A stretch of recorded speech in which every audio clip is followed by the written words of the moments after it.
Fala galera, começando mais um Mente Aberta e o tema de hoje você sabe, tá aqui no título do vídeo, a gente vai falar sobre insônia. Se você clicou nesse vídeo é porque você provavelmente sofre desse problema.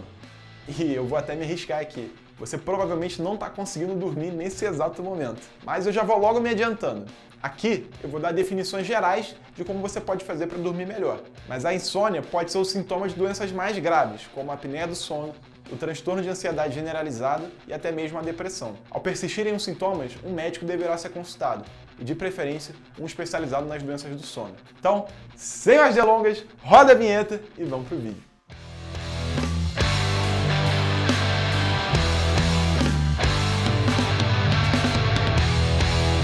A gente sabe que o nosso sono é cíclico. A gente geralmente fica acordado durante o dia e dorme à noite. Isso é fácil de ver nos animais, mas você já reparou que as plantas fazem algo parecido? A planta dormideira, também conhecida como dorme-dorme, por exemplo, fica com as suas folhas abertas durante o dia para poder fazer fotossíntese e à noite essas folhas meio que se fecham. Mas será que esse ciclo depende apenas do sol ou tem outro fator que faz com que ele ocorra? Foi exatamente isso que o suíço Jean-Jacques Desmarens quis saber lá no século XVIII. E para testar, ele desenvolveu um experimento bem simples. Ele colocou algumas dormideiras num quarto fechado e escuro, sem contato com a luz do sol e nem com luzes artificiais. E ele observou que essas plantas continuavam abrindo e fechando as suas folhas com o passar do dia lá fora, mesmo sem entrar em contato com nenhum tipo de luz. A gente só foi realmente entender como que as plantas sabem quando é dia e quando é noite com uma série de estudos que aconteceram recentemente, no século XX. Aliás, a gente não descobriu isso só das plantas não, mas de praticamente todos os seres vivos. Porque a gente conseguiu encontrar um mecanismo genético que controla o ciclo circadiano. Circadiano é uma palavra que vem do latim. Circa quer dizer ao redor e diem quer dizer dia. Então, ciclo circadiano quer dizer o ciclo que acontece ao redor da passagem do dia.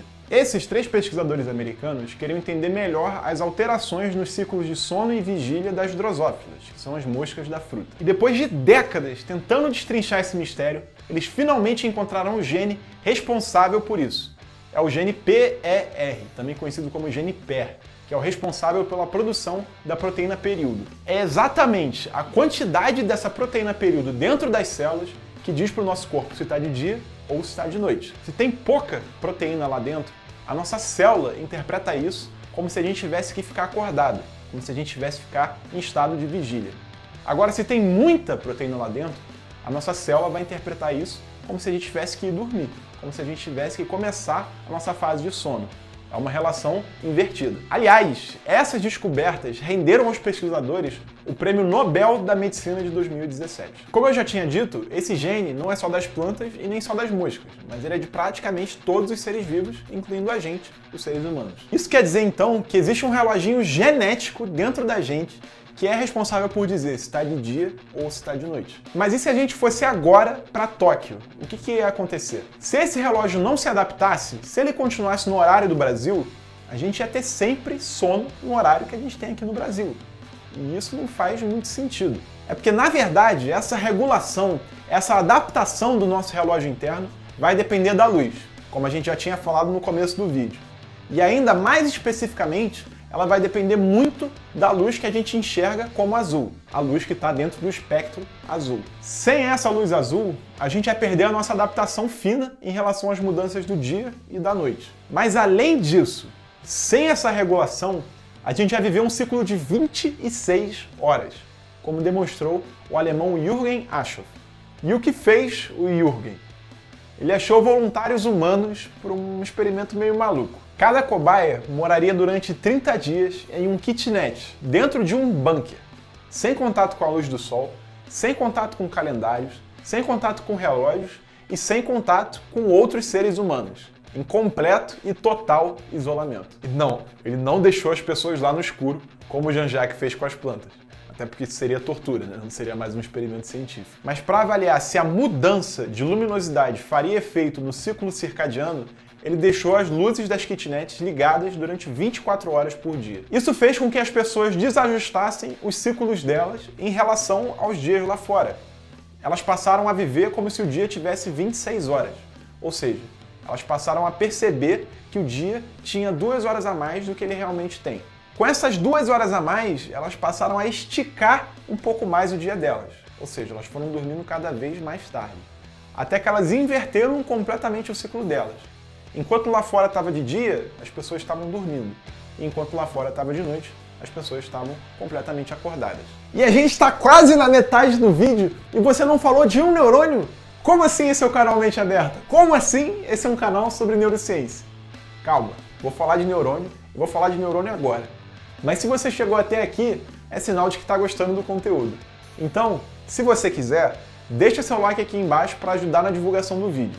Além disso, você pode se inscrever ativando o sininho das notificações, para que sempre que um novo vídeo do Mente Aberta saia, você seja o primeiro a saber. Críticas, dúvidas e sugestões são sempre bem-vindas e vocês podem deixá-las aqui nos comentários.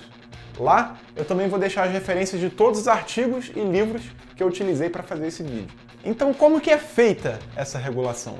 Como que a luz ajusta o nosso relógio interno? É através da produção de um hormônio que talvez você conheça, através da produção da melatonina.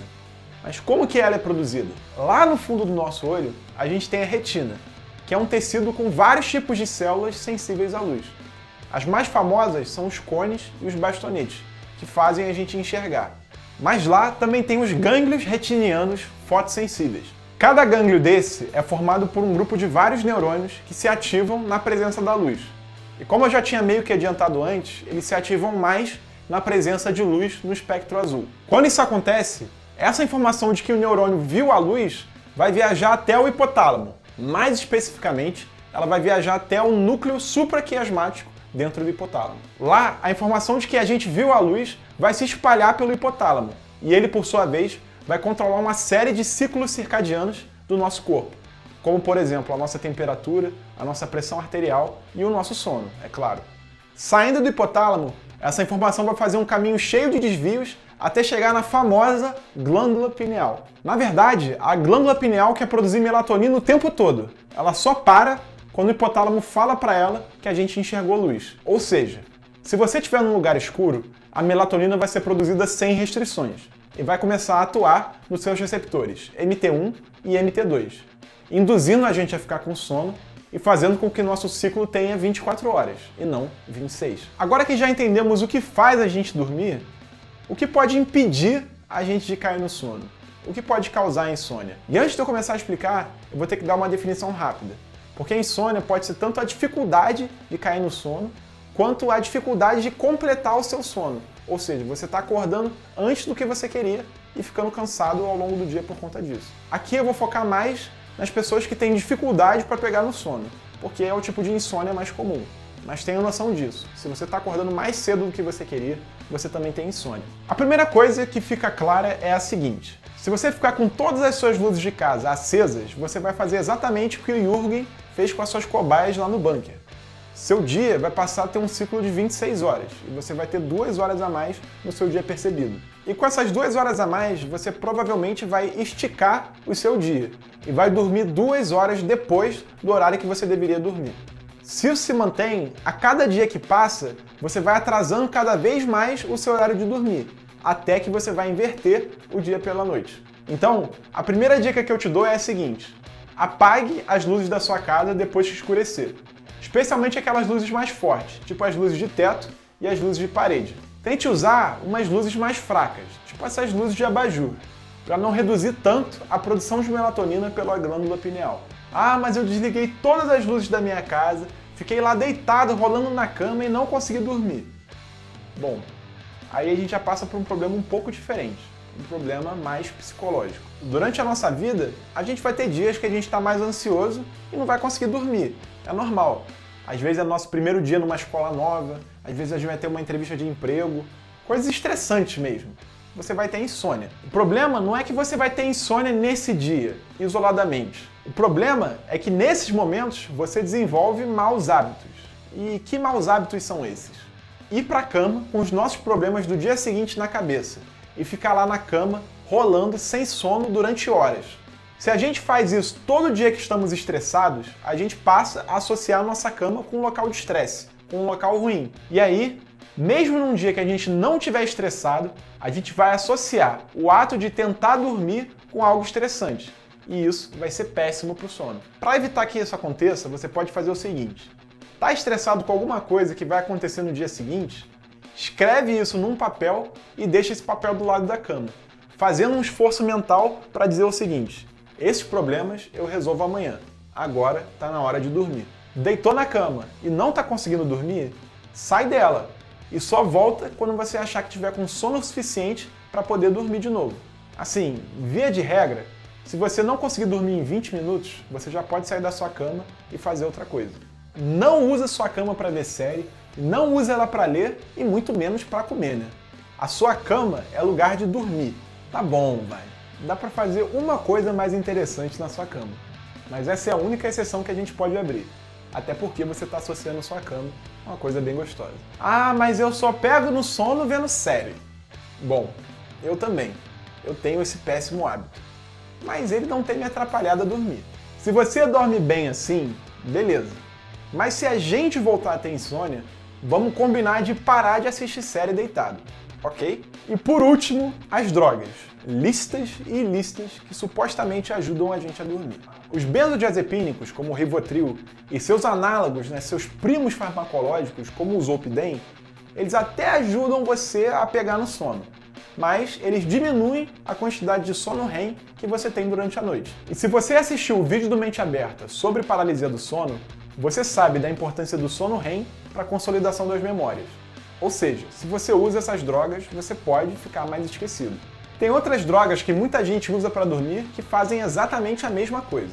O álcool e a maconha também podem ajudar você a pegar mais rápido no sono, mas os dois também suprimem o sono REM, e eles vão dificultar a sua capacidade de consolidar as memórias. E não preciso nem falar que todas as drogas que eu falei, inclusive as drogas de farmácia, causam dependência, e você não quer um vício desses para sua vida. Quem sabe eu não falo um pouco mais sobre vícios num próximo vídeo. Mas por enquanto, foi só isso. Muito obrigado por assistirem e até a próxima.